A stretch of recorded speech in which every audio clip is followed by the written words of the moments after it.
नमस्कार दोस्तों, मैं रविंद्र कुमार फिर से आपके सामने हूं और आज मैं फिर से क्वाड्रेटिक इक्वेशन का ही चैप्टर लेकर हूं और उसका ये दूसरा पार्ट है ना। तो देखेंगे पहले पार्ट में हमने क्या सीखा था कि कैसे किसी पॉइंट का हम लोग क्या होते हैं कोऑर्डिनेट्स ज्ञात करते हैं एक्स और वाई प्लेन में, है ना। कैसे दो पॉइंट्स के बीच में हम लोग डिस्टेंस फॉर्म करते हैं, है ना। कैसे हम लोग उसको अप्लाई करते हैं, है ना। तो आज हम लोग पढ़ेंगे, जैसे हमने पढ़ा था कि जब किसी दो पॉइंट के बीच में जब हम लोग कोई पॉइंट लेते हैं, है ना, तो उसको हम लोग कैसे निकालते हैं, है ना। तो इसको हम लोग को क्या बोलते हैं, तो आज हमने कौन सा पढ़ रहे हैं, कोऑर्डिनेट ज्योमेट्री, है ना। कोऑर्डिनेट ज्योमेट्री का कौन सा पार्ट है ये, पार्ट 2, कोऑर्डिनेट ज्योमेट्री पार्ट 2। तो आज हम जो पढ़ने वाले क्या है, सेक्शन फार्मूला। कौन सा पढ़ने जा रहे हैं, सेक्शन फार्मूला, है ना। क्या होगा कि दो गिवन पॉइंट्स है, हमने मान लिया कि they are two given points A and B, है ना। तो इसका कोऑर्डिनेट्स हमने ले लिया बी का x2 y2 और इसका कोऑर्डिनेट क्या ले गया x1 y1, है ना। ये हमारा कोई लाइन हो गया, ए बी हमारा एक लाइन है जिसका कोऑर्डिनेट क्या है, ए पॉइंट का कोऑर्डिनेट है x1, y1 और बी का कोऑर्डिनेट क्या है x2, y2, है ना। और कोई एक पॉइंट m, है ना, कोई एक पॉइंट m इसको कितने के रेशियो में काटता है, m/n के रेशियो में। कितने के रेशियो में काटता है, 1/n के। मतलब हमें नहीं पता है ये मिड में है, मिडिल पॉइंट है या फिर आगे पीछे है ना। तो ये हमें पता है कि रेशियो क्या है, m/n के रेशियो में है ना। तो इस केस में m का कोऑर्डिनेट x, y क्या होगा, है ना। इस केस में x का कोऑर्डिनेट, m का कोऑर्डिनेट x, y क्या होगा। तो इसका जो कोऑर्डिनेट आता है क्या होता है, x इक्वल टू आता है m, है ना। हम लोग पहले इसको लेते हैं फिर यहाँ का x कोऑर्डिनेट लेते हैं, तो mx2 प्लस, अब क्या कहते हैं, m ले लिया उसके बाद n और फिर x कोऑर्डिनेट x1 अपॉन, यही हमारा जो रेशियो है उसका क्या आ जाता है, सम आ जाता है। क्या आ जाता है, उसका सम। मतलब x के केस में क्या लेंगे, x वाला ही लेंगे, लेकिन क्या लेंगे, m के साथ x2 लेंगे और n के साथ x1 लेंगे, है ना, क्रॉस की तरह, है ना। उसी तरह से सिमिलरली y बराबर क्या हो जाएगा हमारा, m y2 plus n y1 upon m plus n। Clear है। तो हम x का कोऑर्डिनेट क्या लिख सकते हैं, x, y का m का कोऑर्डिनेट क्या गया, mx2 plus nx1 upon m plus n,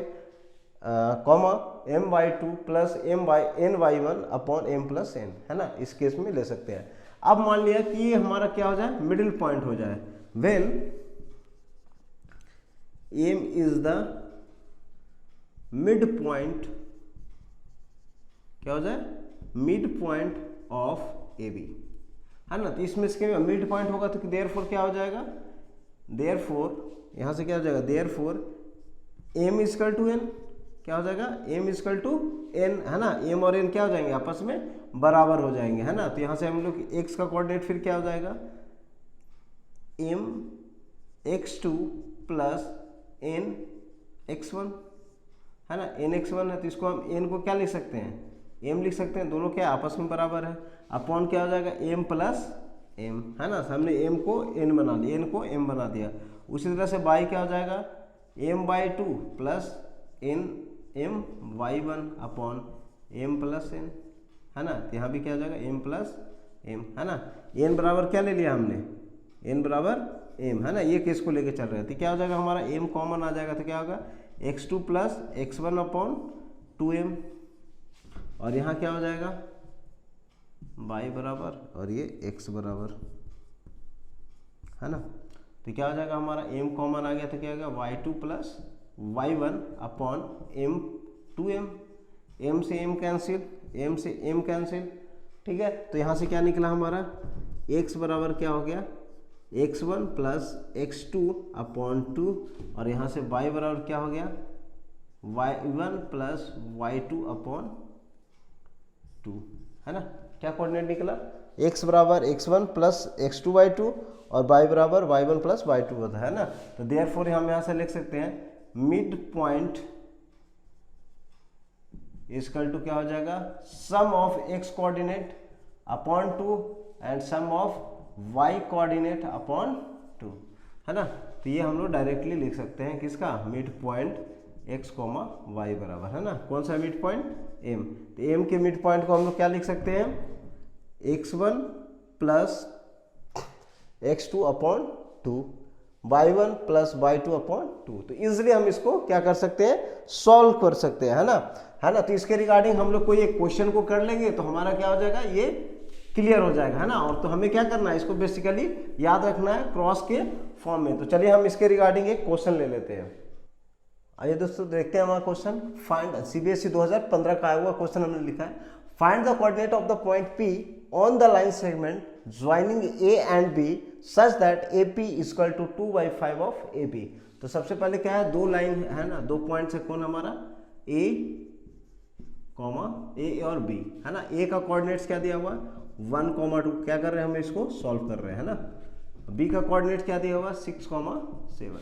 और यहाँ पे क्या AP, है ना, AP, इसको हम लोग सिंप्लीफाई कर ले तो क्या दिया हुआ है, AP upon AB equal to क्या दिया, 2/5। मतलब AB क्या है, ये टोटल लेंथ कितना है, 5, कितना है टोटल लेंथ, कितना है हमारा 5, है ना। यहाँ से यहाँ कितना है 5, है ना। उसके बाद P कोई एक पॉइंट है ना, यहाँ पे एक P कोई पॉइंट है, वो कितना दिया हुआ है 2, कितना दिया हुआ है ये 2। तो रिमेनिंग कितना हुआ 5 - 2, ये कौन सा पॉइंट हो जाएगा 5 - 2 मतलब 3, है ना। तो सिंपल से हमें क्या करना है, देख लेना है। तो यहाँ पे क्या होगा 2:3, मतलब कहने का मतलब है कि ये हमारा क्या हो गया, m/n कितना हो गया हमारा 2:3 के फॉर्म में हो गया। और हम लोग इक्वेशन से जानते हैं, अगर हमारा P का कोऑर्डिनेट अगर x, y ले लें, कितना ले लें x, y, तो हम लोग जानते हैं x, y बराबर क्या लिखते हैं, mx2 plus nx1 upon m plus n। और यहाँ से क्या लिखते हैं my2 ny1 upon m plus n, यही आता है कोऑर्डिनेट। अब यहाँ से m को लेकर चलते हैं, तो m हमको किसने माना, हमने m किसको लिया, इसको ले लिया, और इसको क्या ले लिया n। तो m का वैल्यू कितना हो गया 2, x2 कितना होगा हमारा हो गया 6 प्लस, है ना, 2 × 6 और प्लस 3 × 1 अपॉन कितना हो जाएगा m प्लस n, तो 2 + 3। और यहाँ से कितना हो जाएगा m कितना ले लिया हमने 2, y2 कितना है हमारा 7 प्लस n कितना है हमारा 3 और y1 कितना है हमारा 2 अपॉन कितना हो गया 2 + 3, है ना। तो बस इतना सिंपल सा है। तो कितना हो गया 12 + 3 अपॉन 5, और यहाँ से कितना हो गया 14 + 6 अपॉन 5, है ना। तो इससे क्या हमारा निकलेगा कोऑर्डिनेट 15/3, 20/5, है ना। और इसको जब हम डिवाइड करें तो कितना 5,4 हमारा क्या निकला कोऑर्डिनेट। तो x, 5 हमारा कितना निकल गया 5,4, है ना। तो ये हमारा क्या हो गया रिक्वायर्ड आंसर गया। तो बहुत आसान है, इजी से इसको सॉल्व कर सकते हैं। तो आइए नेक्स्ट टॉपिक के ऊपर बढ़ते हैं इसी में। तो अगला जो है इसमें पढ़ने के लिए क्या है, सेंट्रोइड ऑफ अ ट्रायंगल। किसी भी ट्रायंगल का सेंट्रोइड कैसे निकालते हैं, है ना। तो पहले तो समझो सेंट्रोइड होता क्या है, तो it is the intersection point of the median किसका, मीडियन का। इट इज द सेंट्रोइड किसको बोलते हैं, ये किसी की ट्रायंगल के मीडियंस का क्या होता है, इंटरसेक्शन पॉइंट होता है। तो मान लिया हमारा एक ट्रायंगल है, क्या है, एक ट्रायंगल है ABC, और मीडियन किसको कहते हैं, किसी भी वर्टेक्स से अपोजिट साइड के जब मिड पॉइंट को मिलाते हैं तो उसको क्या बोलते हैं, मीडियन। मतलब ए को बी और सी के मिड पॉइंट से, मतलब ए बराबर ए है ना। तो मान लिया ए क्या है हमारा एम है, तो एम क्या हो जाएगा हमारा, क्या हो जाएगा मीडियन, क्या हो जाएगा मीडियन।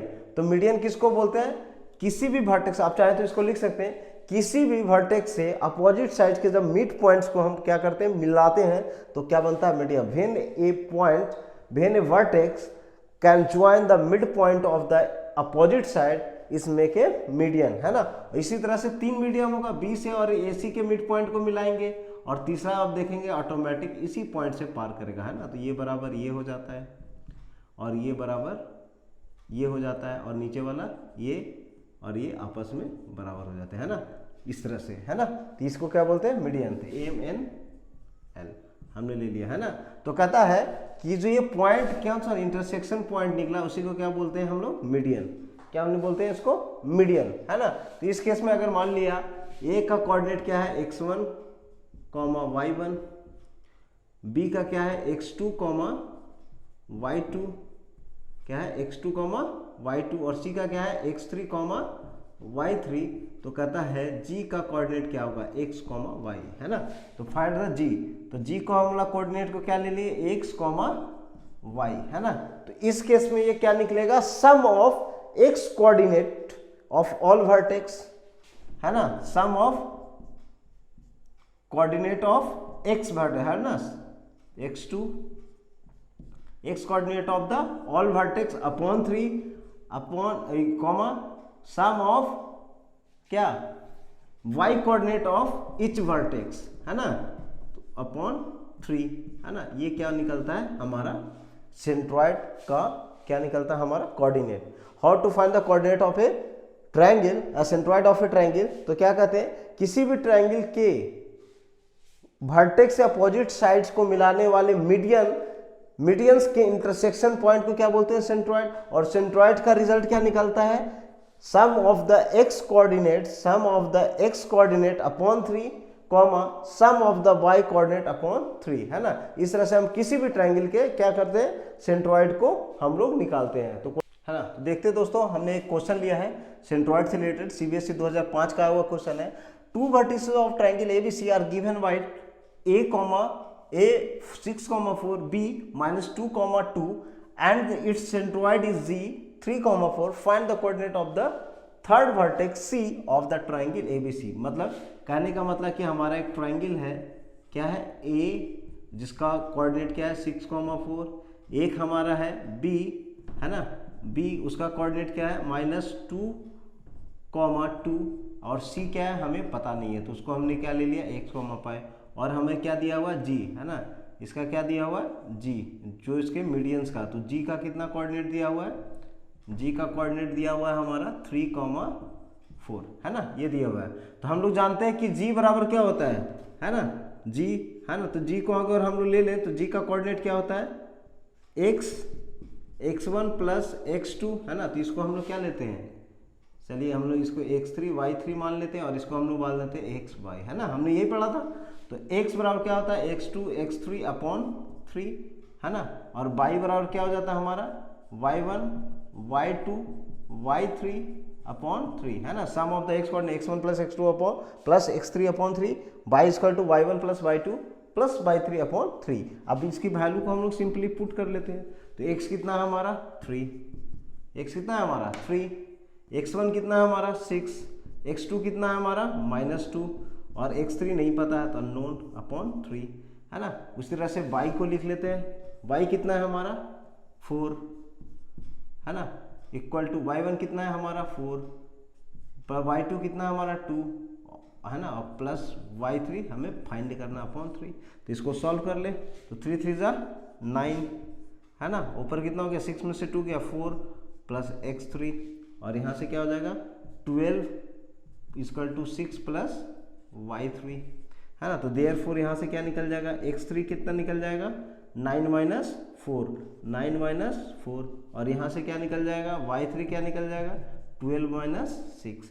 तो यहाँ से x3 कितना निकला हमारा 5, कितना निकला 5, और यहाँ से y3 कितना निकला हमारा 6, है ना। तो देयरफॉर x3, y3 कितना निकला हमारा 5, 6, ये हमारा क्या आ गया आंसर। तो बहुत इजी है, आसानी से वे में हम इसको क्या कर सकते हैं सॉल्व करते हैं। आइए नेक्स्ट को करते हैं, है ना। तो आइए दोस्तों देखते हैं कि अगला जो हमें पढ़ना area of triangle. The area of triangle ABC with the vertices a x1 y1 b x2 y2 and c x3 y3 is given by area of triangle ABC is equal to half of x1 minus x1 into y2 minus y3 x2 plus x2 into y3 minus y1 and x3 plus x3 y1 minus y2। तो मतलब simple क्या है, पहले x1 फिर y2 y3 फिर x2 y3 y1 फिर x3 y1 y2, मतलब एक सर्किल ऑर्डर है ना, साइक्लिक ऑर्डर है ना। अगर हम इस तरह से ले ले तो पहले क्या आता है x1, फिर क्या आता है x2, फिर क्या आता है x3, है ना। और इसके रिगार्डिंग हम लोग क्या ले रहे हैं y3 y2, और क्या ले रहे हैं हम लोग x1 y1, है ना।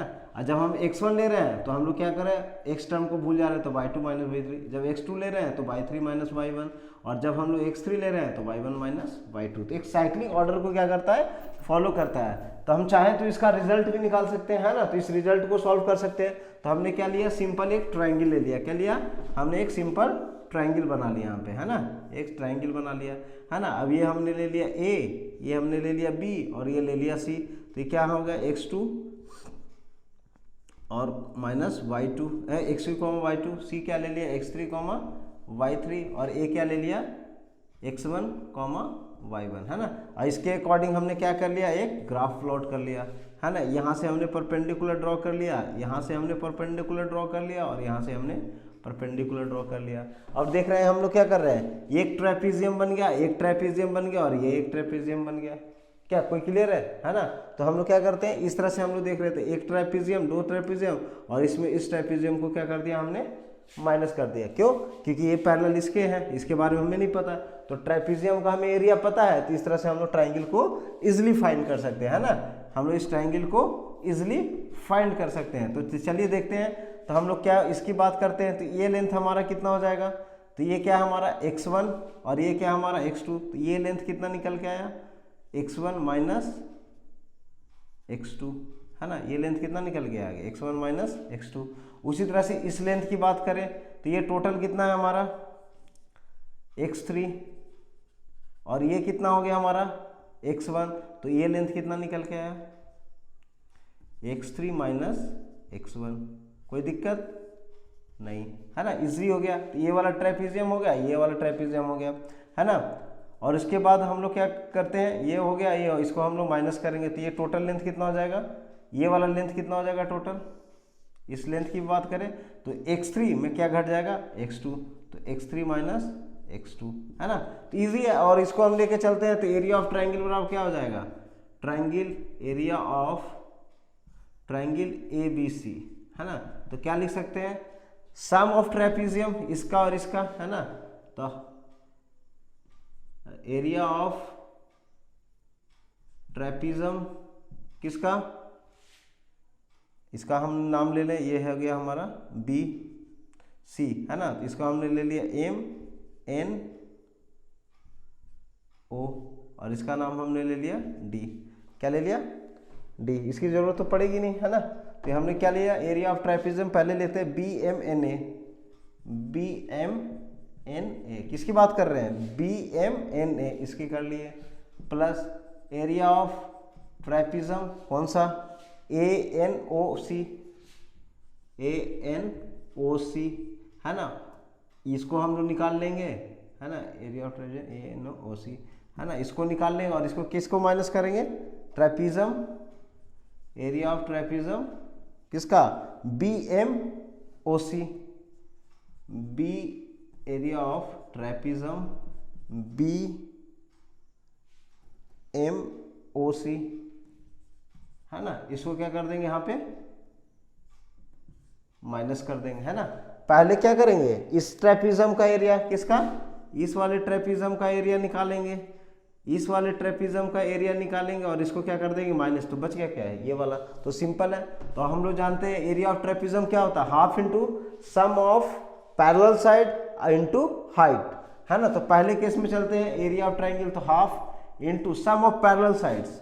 सम ऑफ पैरेलल साइड क्या हो गया, ये हमारा हो गया BM कितना हमारा y2, और ये वाला कितना हो गया हमारा y1, है ना।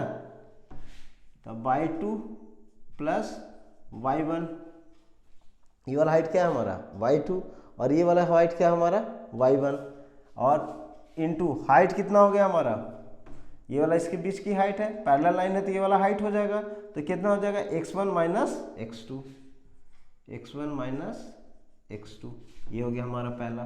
फिर प्लस हाफ करते हैं। अब ये वाला केस में लेके चलते हैं, तो ये क्या हो गया हमारा, हाइट क्या हो गया y1, और ये हमारा क्या हो गया y3। तब y1 प्लस y3, और ये वाला डिस्टेंस कितना निकलेगा, तो x3 माइनस x1, है ना, हमने निकाल के रखा है। और किसको माइनस करना है, हाफ ऑफ ये वाला, है ना, इसका माइनस करना है। तो इस केस में पैरेलल साइड क्या है हमारा, देख लेते हैं। तो ये पैरेलल साइड तो कितना हो गया, सम ऑफ पैरेलल साइड, तो बाई 2 प्लस बाई 3,